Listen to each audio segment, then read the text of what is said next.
665년 고구려 평양성에서 한 사내가 마지막 숨을 거두었습니다. 그가 죽자 고구려의 하늘이 무너졌습니다. 23년간 철권으로 고구려를 다스렸던 절대 권력자 연개소문이 죽음이었습니다. 그런데 놀라운 일이 벌어졌습니다. 그의 죽음과 함께 700년 고구려가 단 3년 만에 역사 속으로 사라져버린 것입니다. 과연 연개소문은 어떤 인물이었을까요? 고구려를 구한 영웅이었을까요? 아니면 고구려를 망친 독재자였을까요? 역사는 그를 두고 극과 극의 평가를 내렸습니다. 어떤 이는 그를 민족의 영웅이라 칭송했고 어떤 이는 그를 천하의 역적이라 저주했습니다. 그 누구도 함부로 판단할 수 없는 거대한 수수께끼 같은 인물 연개소문. 과연 그의 진실은 무엇이었을까요? 연개소문이 태어난 590년대 고구려는 동아시아 최강국이었습니다. 광개토 대왕과 장수왕이 일궈낸 영토는 만주 대부분과 한반도 북부를 아우르는 거대한 제국이었습니다. 그런데 그가 성장하던 시절 고구려는 전례 없는 위기를 맞고 있었습니다. 서쪽에서는 새롭게 통일된 수나라가 100만 대군으로 침입해왔고 동쪽에서는 신라가 세력을 넓혀가고 있었습니다. 연개소문은 고구려 최고 명문가 출신이었습니다.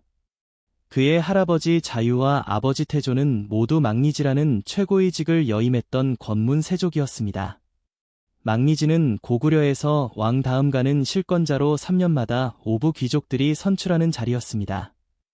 연시문은 대대로 이 자리를 독차지해온 고구려 최고의 정치 가문이었습니다. 하지만 연개소문이 아버지의 뒤를 잇고자 했을 때 뜻밖의 저항에 부딪혔습니다. 다른 귀족들이 그의 승계를 강력히 반대하고 나선 것입니다. 그들이 내세운 이유는 두 가지였습니다. 첫째, 연개소문이 너무 잔인하고 포악하다는 것. 둘째, 한 가문이 너무 오래 권력을 독점해왔다는 것이었습니다. 하지만 연개소문은 포기하지 않았습니다. 그는 직접 귀족들을 찾아다니며 설득했고 마침내 간신히 아버지의 자리를 승계받을 수 있었습니다. 이 과정에서 그는 깨달았습니다. 권력이란 얻기도 어렵지만 지키기는 더욱 어렵다는 것을. 그리고 진정한 권력은 남이 주는 것이 아니라 스스로 쟁취하는 것이라는 것을 말입니다. 그 무렵 고구려는 수나라와의 처절한 전쟁을 치르고 있었습니다. 수양제는 113만 대군을 동원해 고구려를 정복하려 했습니다. 그러나 을지문덕의 살수대첩에서 수군은 참패를 당했고 30만이 넘는 군대가 전멸했습니다. 연이은 침입에도 불구하고 고구려는 끝내 버텨냈고 결국 수나라가 먼저 무너져 버렸습니다. 수나라가 멸망하고 당나라가 새롭게 등장했을 때 고구려에서도 새로운 왕이 즉위했습니다. 영유왕이었습니다. 영유왕은 오랜 전쟁으로 피폐해진 나라를 회복시키기 위해 당나라와의 평화를 추구했습니다. 그는 당나라에 사신을 보내고 심지어 태자까지 당나라에 유학 보냈습니다. 하지만 연개소문은 영유왕의 친당 정책에 강력히 반대했습니다. 그는 당나라를 믿을 수 없다고 주장했습니다. 당태종은 서쪽으로는 고창국을 멸망시키고 북쪽으로는 돌고를 굴복시키며 팽창 정책을 계속하고 있었습니다. 다음 차례는 당연히 고구려일 것이었습니다. 연개소문이 예상은 적중했습니다. 631년 당나라는 고구려가 수하의 전쟁에서 승리한 것을 기념하는 경관을 헐어버렸습니다. 이는 명백한 도발이었습니다. 641년에는 진대덕이라는 사신을 보내 고구려의 정세를 염탐했습니다. 전쟁의 전조였습니다. 이기감을 느낀 고구려는 서쪽 국경에 천리장성을 쌓기 시작했습니다. 그리고 영유왕은 연개소문을 천리장성 건설의 총책임자로 임명했습니다. 이는 표면적으로는 중요한 임무를 맡긴 것이었지만 실제로는 연개소문을 평양에서 멀리 떨어뜨려 그의 영향력을 약화시키려는 의도였습니다. 영유왕과 친당파 귀족들은 더 나아가 연개소문을 아예 제거하기로 결심했습니다. 그들은 은밀히 연개소문 암살 계획을 세웠습니다. 하지만 이 계획은 연개소문에게 발각되고 말았습니다. 642년 10월 운명의 날이 왔습니다. 연개 소문은 천리장성 공사장에서 갑자기 평양으로 돌아왔습니다. 그리고 군사 사열식을 한다는 명목으로 귀족들을 평양성 남쪽 들판으로 불러 모았습니다. 경류왕을 비롯해 180여 명의 귀족들이 모였습니다. 그런데 사열식이 시작되자 갑자기 연개 소문이 부하들이 귀족들을 에워쌌습니다. 칼이 번뜩였고 피가 튀었습니다. 180여 명의 귀족들이 한순간에 목숨을 잃었습니다. 그리고 연개 소문은 곧바로 왕궁으로 쳐들어가 영유왕을 시해했습니다. 왕을 죽인 연개 소문은 영유왕의 조카인 장을 새로운 왕으로 세웠습니다. 바로 고구려의 마지막 왕 보장왕이었습니다. 그리고 자신은 대망리지라는 새로운 관직을 만들어 고구려의 실권을 장악했습니다. 이 사건은 단순한 쿠데타가 아니었습니다. 고구려 귀족 정치의 종말이었고 연개은 개인 독재의 시작이었습니다. 그는 왕조차 자신의 꼭두각시로 만들었습니다. 고구려 건국 이래 처음 있는 일이었습니다. 연개 소문이 집권 소식을 들은 당태종은 분노했습니다. 그는 고구려의 백성을 위로하고 연개 소문을 처벌하겠다는 명분으로 고구려 침입을 선언했습니다. 645년 당태종은 직접 20만 대군을 이끌고 고구려로 쳐들어왔습니다. 이때부터 연개 소문의 진가가 드러났습니다. 그는 당군의 공격에 차분하게 대응했습니다. 요동성과 배암성이 연이어 함락되는 위기 상황에서도 흔들리지 않았습니다. 그리고 마침내 안시성에서 당태종을 막아섰습니다. 안시성 전투는 연개 소문이 최고 걸작이었습니다. 그는 성주 양만춘에게 성을 맡기고 자신은 고연수와 고혜진이 이끄는 15만 구원군을 보냈습니다. 당태종은 안시성을 포위하고 거대한 토산을 쌓았지만 오히려 그 토산을 고구려군에게 빼앗기는 굴욕을 당했습니다. 2개월 넘게 안시성을 공격했지만 함락시키지 못한 당태종은 결국 겨울이 다가오자 철수를 명령했습니다. 동아시아 최강의 군주가 고구려 한성 앞에서 무릎을 꿇은 것입니다. 방태종은 죽을 때까지 패배를 잊지 못했고 유언으로 다시는 고구려를 치지 말라고 남겼을 정도였습니다. 하지만 연개 소문이 승리는 여기서 끝나지 않았습니다.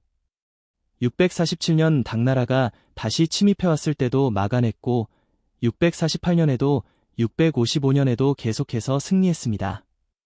연개 소문이 살아있는 동안 당나라는 고구려를 정복하지 못했습니다. 연개 소문이 군사적 천재성은 단순히 방어에만 그치지 않았습니다. 그는 적극적으로 백제 말갈과 연합하여 신라를 압박했습니다. 643년 신라의 김춘추가 고구려에 와서 백제를 함께 칠 것을 제안했을 때 연개 소문은 이를 거절했습니다. 대신 중령 서북쪽 땅을 넘겨달라는 터무니없는 요구를 했습니다. 김춘추는 분노했지만 어쩔 수 없었습니다. 그는 고구려를 떠나 당나라로 향했고 거기서 나당 연합을 결성했습니다. 연개 소문이 이 결정은 훗날 고구려 멸망의 원인이 되었다는 비판을 받지만 당시 상황에서는 나름의 논리가 있었습니다. 연개 소문이 보기에 신라는 믿을 수 없는 상대였습니다. 신라가 백제를 멸망시킨 후에도 고구려와 우호적으로 지낼 리 없었습니다. 오히려 더 강해진 신라가 고구려를 위협할 가능성이 높았습니다. 그렇다면 차라리 백제와 함께 신라를 견제하는 것이 나왔습니다. 연개 소문이 대외 정책에는 일관된 철학이 있었습니다. 바로 고구려 중심의 동아시아 질서를 유지하는 것이었습니다. 그는 당나라의 중화 질서를 인정하지 않았습니다. 고구려는 당나라와 대등한 제국이어야 했습니다. 이러한 연개 소문이 사상은 그의 종교 정책에서도 드러났습니다.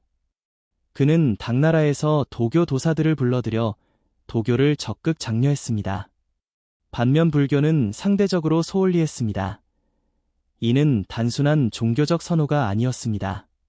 불교는 왕실을 뒷받침하는 호국 이데올로였는데 연개 소문은 이를 약화시켜 왕권을 더욱 무력화하려 했던 것입니다. 연개 소문이 이런 정책 때문에 후대 불교계에서는 그를 매우 부정적으로 평가했습니다. 승려 이연이 쓴 유사에는 연개 소문이 수나라 장수가 고구려를 망치기 위해 환생한 존재라는 기록까지 나옵니다. 하지만 이는 불교적 편견이 반영된 것으로 봐야 합니다. 연개 소문이 내정은 어떠했을까요? 23년간의 장기 집권 동안 그는 고구려를 철권으로 다스렸습니다. 그는 자신에게 반대하는 세력을 가차없이 제거했습니다. 심지어 안시성의 성주도 원래는 연개 소문이 정적이었다고 전해집니다. 하지만 연개 소문은 동시에 유능한 통치자이기도 했습니다. 그는 고구려의 군사력을 재정비하고 외교 정책을 일원화했습니다. 분열되어 있던 귀족 세력을 통합하고 강력한 중앙 집권 체제를 구축했습니다. 이러한 개혁이 없었다면 고구려가 당나라의 계속된 침입을 막아낼 수 없었을 것입니다.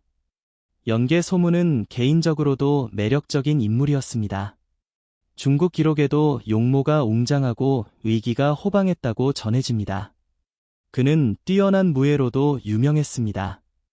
몸에 칼 5자루를 차고 다녔는데 좌우 사람들이 감히 쳐다보지 못할 정도로 위엄이 있었다고 합니다. 그의 카리스마는 적들조차 인정할 정도였습니다. 송나라의 왕안석은 당태종이 고구려를 정복하지 못한 이유가 무엇이냐는 황제의 질문에 연개 소문이 비상한 인물이었기 때문이라고 대답했습니다. 적국 중국에서도 그를 영웅으로 인정한 것입니다. 하지만 연개 소문에게도 치명적인 약점이 있었습니다. 바로 후계 구도였습니다. 그는 새 아들 연남생, 연남권, 연남산에게 권력을 세습시키려 했습니다. 이는 고구려의 전통적인 귀족 연합 정치와는 맞지 않는 것이었습니다. 660년 백제가 나당 연합군에 의해 멸망하자 고구려는 완전히 고립되었습니다. 전개 소문은 더욱 강경하게 저항했지만 상황은 악화되어만 갔습니다. 국력은 장기간의 전쟁으로 피폐해졌고 외교적 고립은 심화되었습니다. 665년 마침내 연개 소문이 세상을 떠났습니다. 그의 나이 대략 70세였습니다.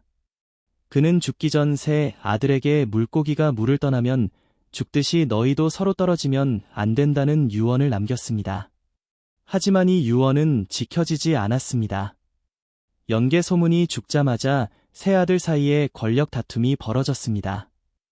처음에는 장남 연남생이 대망리지가 되어 권력을 이어받았습니다.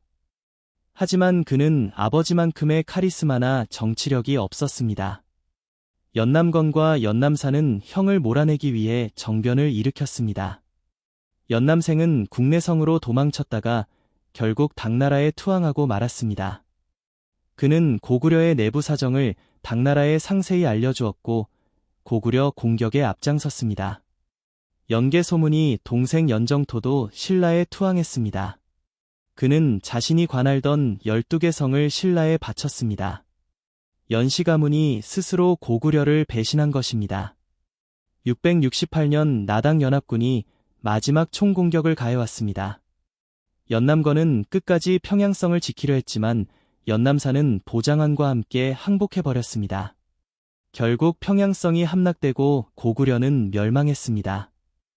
연개 소문의 죽음 후 단 3년 만에 700년 고구려가 사라진 것입니다. 과연 이것은 우연일까요?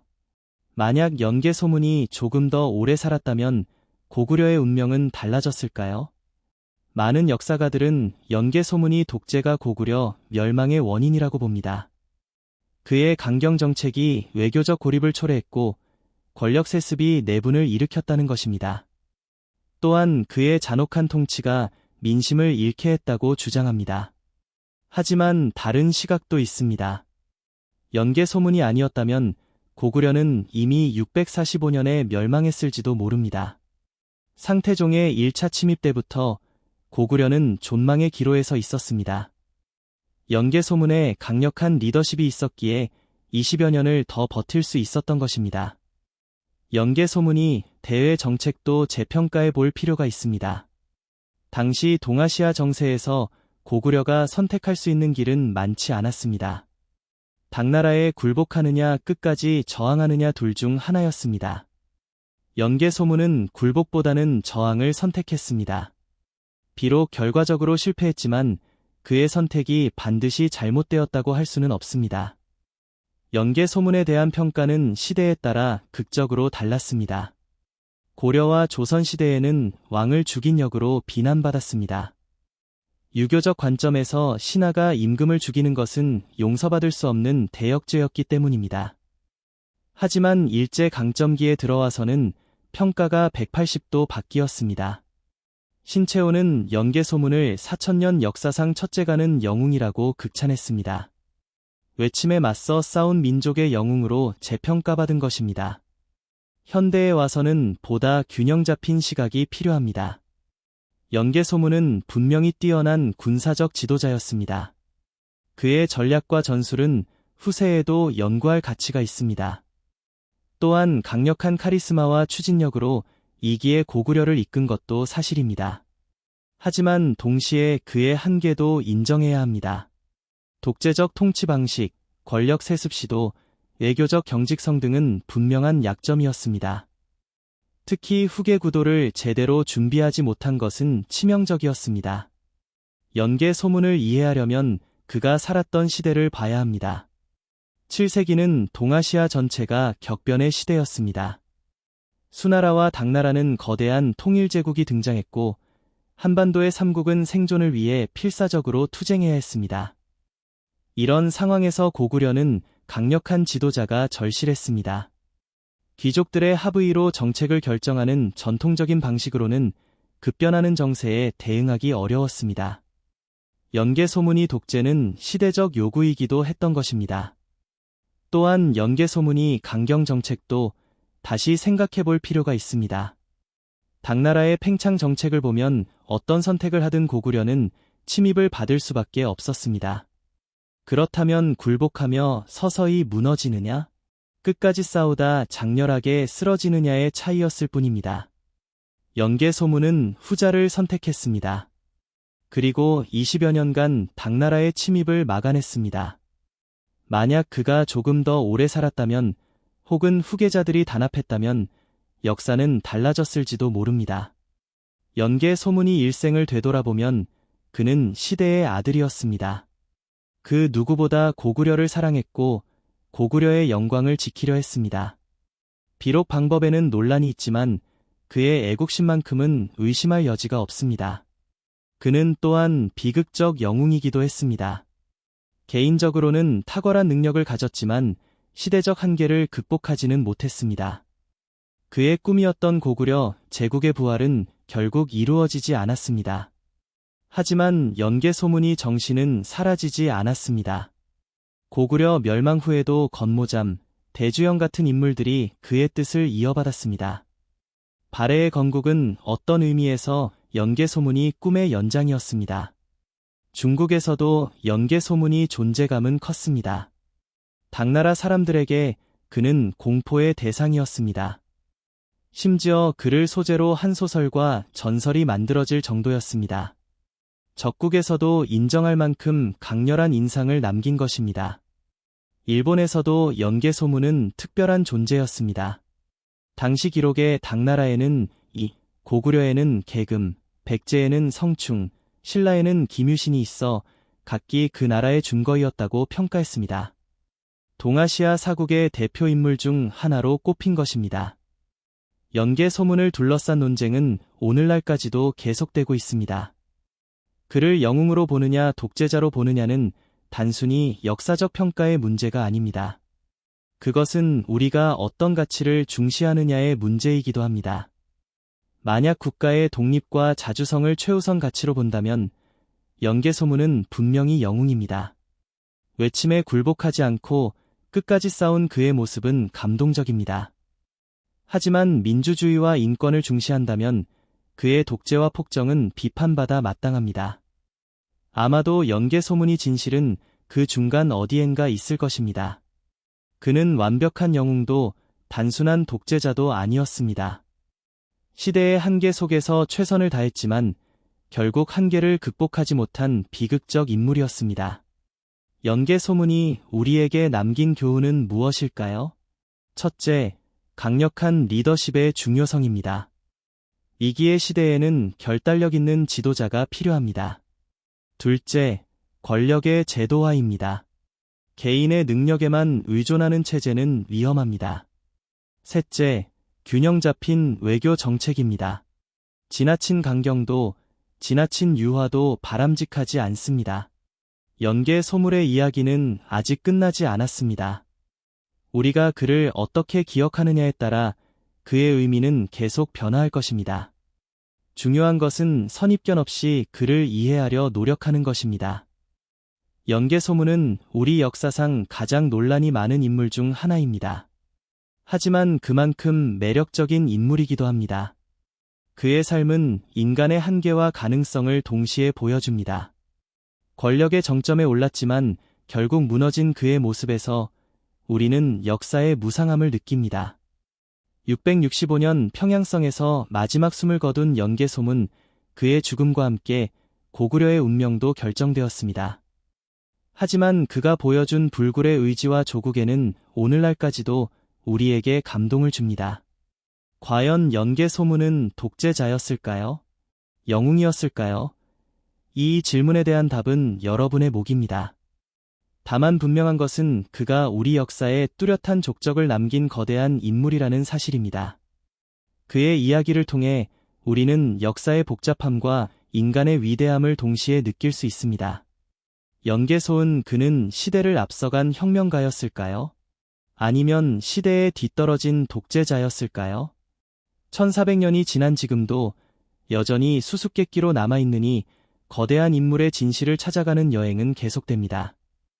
오늘 이야기가 여러분의 역사에 대한 관심을 불러일으켰기를 바랍니다. 구독과 좋아요는 더 많은 사람들에게 우리 역사의 감동을 전하는 힘이 됩니다. 다음에도 흥미진한 역사 이야기로 찾아뵙겠습니다. 감사합니다.